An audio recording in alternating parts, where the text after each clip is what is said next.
Okay, we have special guest joining us right now. It's award-winning reporter and friend of the show who has done more to debunk Russiagate than anybody. It's Aaron Mate. Hi, Aaron. How are you?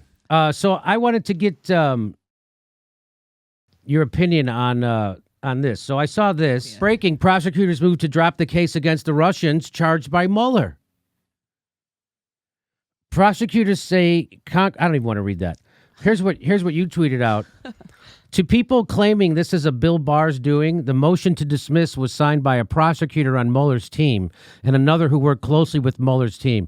Are they compromised too? And then you go on to say, by dropping this case against the troll farm, the Department of Justice is effectively dropping the case. Even though individual troll farm workers were still indicted, troll farm was the only defendant to show up in court, and trial was just weeks away. An admission of defeat is one of Mueller's showpiece cases. So, Aaron, what happened? Well, first of all, it was dumb enough that we had to talk about all this stuff, all this Russia stuff for 3 years when it was actually happening. And it feels even dirtier now that we're actually dealing with a global pandemic.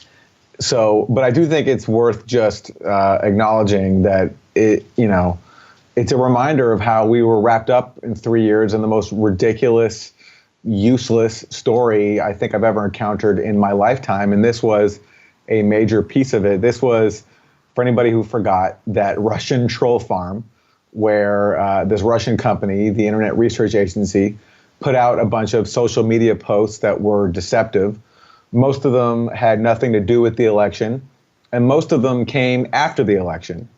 But yet we were bombarded here in the U.S. back before there was a time when we had to worry about a real threat like a pandemic. We were bombarded with propaganda telling us that this Russian troll farm was sowing chaos and destroying our society and had helped elect Donald Trump, had installed him in the White House. And as part of that, these Russian troll farm employees and their company were indicted. But the problem is, the Russian troll farm actually showed up in court and they fought the case and they got discovery. I think the Mueller team didn't expect that to happen. They never expected them to show up in court and challenge their bullshit. That never did, right? Wow. No, they didn't. And so now, after a long pretrial process, and again, even the nature of the alleged crime is unclear. They were charged with some it's so arcane. Under like some laws about non-disclosing and not fully understanding laws about election spending. When even, of course, all these ads, we've seen them. There's like the Jesus masturbation ad. There's the Buff Bernie ad. There's Jesus arm wrestling ad. I mean, it's all this stupid stuff that anybody with remote intelligence can look at and laugh at. But yet we're supposed to believe that this impacted the 2016 election. Anyway, so the point is the Russian troll farm fought all this. And finally, just weeks away when they were supposed to go to court, when this case would have been brought to trial, and the Justice Department would have had the chance to make its case and help defend American democracy from these evil Russian troll farmers, the government just dropped the case. And of course, people's initial reaction will be like, "Oh, this must be the work of Bill Barr." That's exactly what they were already saying, Aaron. Yeah, I already saw people saying that on Twitter today. Go ahead. Yeah, but the problem with that is one of the prosecutors who signed this motion to dismiss was a member of the Mueller team, and another one was an official who worked very closely with the Mueller team. So I think what happened here is they simply realized that this case was ridiculous from the start. They never expected to fight it. And finally, when they were facing the looming opportunity to actually prove their case in court, they declined that opportunity and they dropped the case. So basically, you remember back, there was all this propaganda. The Russians are threatening us with their social media memes. Now it's over now. It's done. It's over. It's done. And so now people would use the indictment by Robert Mueller's team as evidence that this happened. They would go, well, look at the indictment. They would point to that as evidence, and now they're dropping the case. Yeah. Now, there still is one more case. There is the indictment of those Russian military intelligence officers alleging that they stole Democratic Party emails. And we've talked about this before. There's a bunch of holes in that case, too. But yes, this social media troll farm one was held up as something important. Like Rachel Maddow, when she reported on the news of this indictment back in February 2018, she had to hold back tears, crying because she was saying that finally it feels as someone is defending us. Well, 2 years later, the people supposedly defending us have dropped the case. So I'm sorry about that one. But look, it was dumb on its own. So even if they had brought this case to court, it only would have brought about how stupid it was. And when people talk about Russia sowing discord and installing Trump, no one can ever say exactly how they did it, because to do that, they would have to actually show us these dumb ads and say, yes, I sincerely believe that Buff Bernie ads or Jesus masturbation help hotlines helped elect Donald Trump. They can't do that. It's all basically fan fiction, and dropping the case before they have to take it to court just absolves them of that humiliation. So what have you been encountering? How are people taking this? Besides them trying to say this is Bob Barr's chicanery, which it isn't. What have you seen any reaction to this that is worth mentioning? Well, honestly, I stopped paying attention to the Russiagate Kool-Aid drinkers because the only utility or worth they have in terms of speaking publicly on this issue would be if they're apologizing and saying, we got this wrong and we wasted everyone's time. Other than that, right now we're dealing with a national crisis and we have to focus on that. And it just, as we're dealing with this national crisis, it just underscores all the more what a complete joke the last 3 years were, when there's all this stuff going on.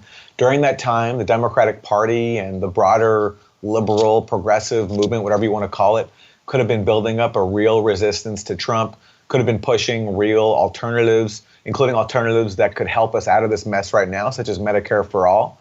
But instead, our liberal intellectuals and thought leaders in the media and in Congress and even in academia oriented towards this stupid Russia obsession, convincing us that Russian social media trolls were destroying our democracy and that Donald Trump, as a secret Russian agent, was complicit in it. It's so stupid. And now that we're having to deal with a real crisis now just underscores that even more. I mean, it's not as if Russiagate is to blame for what's happening now, but just what's happening now underscores just how fucking unbelievably dumb all that was. Now that we're dealing with a real crisis, a real threat. And so all these people who like to scream and yell about how reckless Donald Trump is and how he's the most corrupt president and how he's the worst thing, Bernie says it too. It gets him 0 votes. He says it all the time. Those same people are now going along with Donald Trump and encouraging people to get sick by voting. Can you believe that Tom Perez, Joe Biden, and Bernie Sanders are encouraging people to vote today because the corporation said so, and Bernie Sanders is bending his knee to Tom Perez like he always does? The reason why I was told from inside the campaign that Bernie Sanders isn't standing up like Tulsi Gabbard and every other doctor in this fucking country saying that we should be scheduling a vote by mail, the reason why Bernie Sanders isn't saying anything is because he said he was afraid it would make him look like an opportunist. That's the word I'm getting. So he's worried more about optics than doing the right thing. So he doesn't bother him if people get killed as long as he doesn't have bad optics during his campaign. We now have a ventilator shortage already on Tuesday. We have a ventilator shortage already. And they're still voting. I'm sorry, I'm fucking ranting. Let me ask you, let me put this in a question. Are you flummoxed over this? That the lack. So the same people saying Donald Trump is a maniac are now acting just as poorly as him? Yeah, I'm not flummoxed seeing it come from the Democratic Party establishment because I'm used to them having contempt for human life. I mean, after all, the healthcare system that they fought so hard to defend is predicated on valuing profit over people. So I'm not surprised to see them having such contempt and disregard for their voters that they're willing to sacrifice their lives. I'm actually not. With Bernie Sanders, I would love to see him explain it. I see him as a singular politician in that he actually has some humanity and is a genuine person. And so I don't know what was going on there for them to think that this was a good idea to go along with the vote today. What could possibly excuse him for going along with this? Anything? Well, nothing can excuse it. I just want to know No. what the thinking was, Right. because it makes it, Well, you're it makes acting, no sense. the way you said it, it sounds like there could be a fucking reason. There isn't. Well, I just like to know what it was. That's all. I don't want to assume that I know what was going on. It may, maybe they're saying that because the states where maybe they think that because the states where it's happening are not right now at a high risk of coronavirus, that maybe that's what justifies it. So, for example, but they are. But they are, though. Chicago is shut down. So Florida's shutting down their beaches. What the fuck is he talking about? Yeah, as you talked about, it literally goes against the CDC guidelines. So what else is there to say? So and they're the ones who saying Trump doesn't follow science, and now they're being just as bad as Trump, including Bernie Sanders doing something that he knows will get people killed. It makes no sense. I'm just hoping that they just didn't. I don't know. You know what? I can't explain it, and I'm not going to try. What I do want to know is I want to see this question put to them, and I want to see them try to explain it and then be held accountable for it. Especially because, look, what's the end of it? I come from Canada, right, where we don't have primaries. We all just vote on one day, and it's not the end of the world. So would it have been so hard just to delay the primary like they did in Ohio and have this vote on a different day? I mean, what imperative says we have to have this vote today, except for the imperative of the Democratic Party establishment that is really trying to press ahead with the process of putting a rubber stamp on Joe Biden. That's right? it. But aside from that, I don't see what it is. And why would Bernie Sanders and his people go along with that? Okay, I just want to, before I make assumptions, I just want to hear them try to explain it. I know. Sure. You're a real reporter. I'm not. So I get to go ahead and make assumptions, but I can not. It's not even an assumption. It's based on stuff that I'm hearing from anonymous sources inside the campaign. So I'm hearing that Bernie was afraid it would be bad optics, and I'll guarantee you this is my part of that. I'm completely speculating on this part is that Tom Perez told him, "Fuck you, Bernie. You better not do that, or else I'm going to say that you're being, whatever. You're being disloyal to the party, and that we could take you off the ballots in those states or whatever."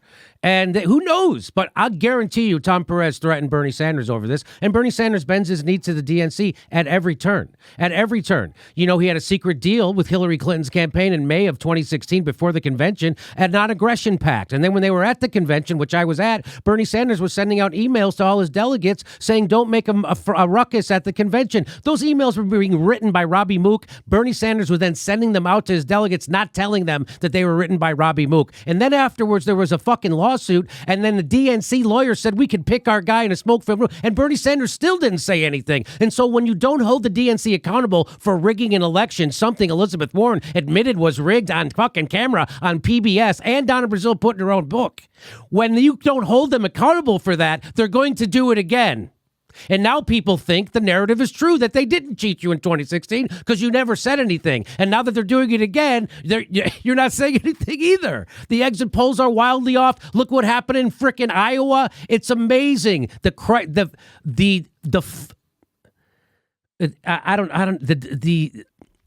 lack of leadership Bernie Sanders has shown in this fucking primary is criminal. And that's why he's losing, and he's doing it again right now. And now his own voters are going to go to the polls and get sick, and some of them are going to die because he failed to step up and say something, and there is no forgiving that.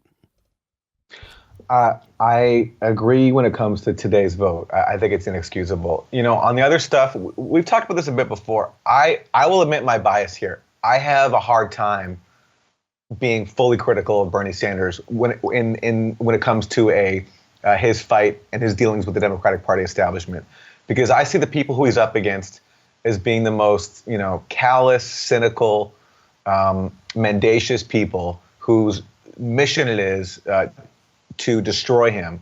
And so I understand that sometimes Bernie Sanders has to make compromises here. He has to pick his battles. And sometimes he doesn't say things that I personally like, but I get that there's a political calculation there.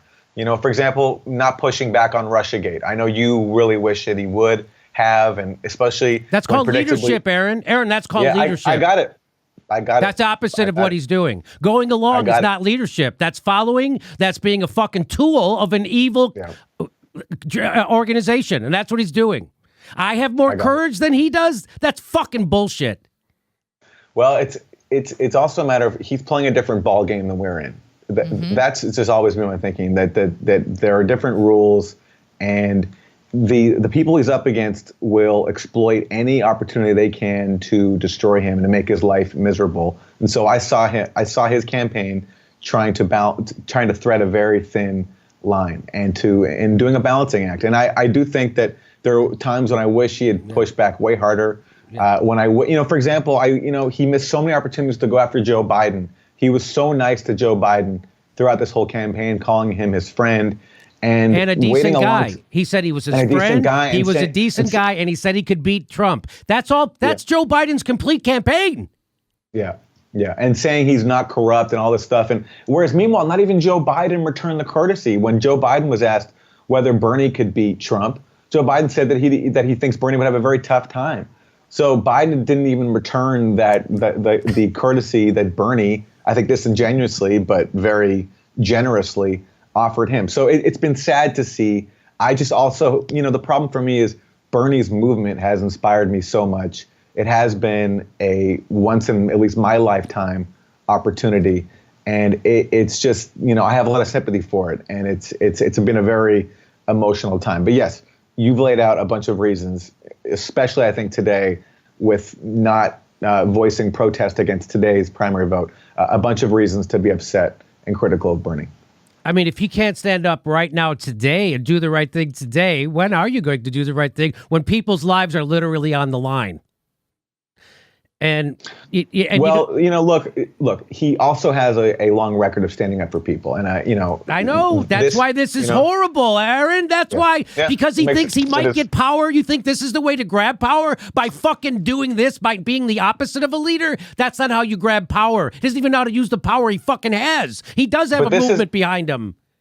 But this today was not in the interest of grabbing power, because he knows also, especially if the primaries go ahead today, that it makes it even harder for him to win the nomination. This to me was some kind of, I think, just him being too soft and too nice to the Democratic Party establishment and not wanting to have conflict. This wasn't like crave on his part. He just didn't want to. He didn't want to antagonize them and didn't want to. It's political malpractice. This is political malpractice. If those are the reasons, this is political malpractice. People are going to fucking die. Well, I hope. We can hope that no one dies. Certainly, they put a lot of people at risk today. They put a lot of people at risk today of dying, and it's sad to see. It is sad. Aaron, I really appreciate you taking time. Hey everybody, the next live Jimmy Dore show is May 1st in Minneapolis, and then we're going to Chicago. Go to jimmydorcomedy.com for a link for all the tickets to all our live shows, and become a premium member at jimmydorcomedy.com/join. We give you hours of bonus material every week. Thanks for your support.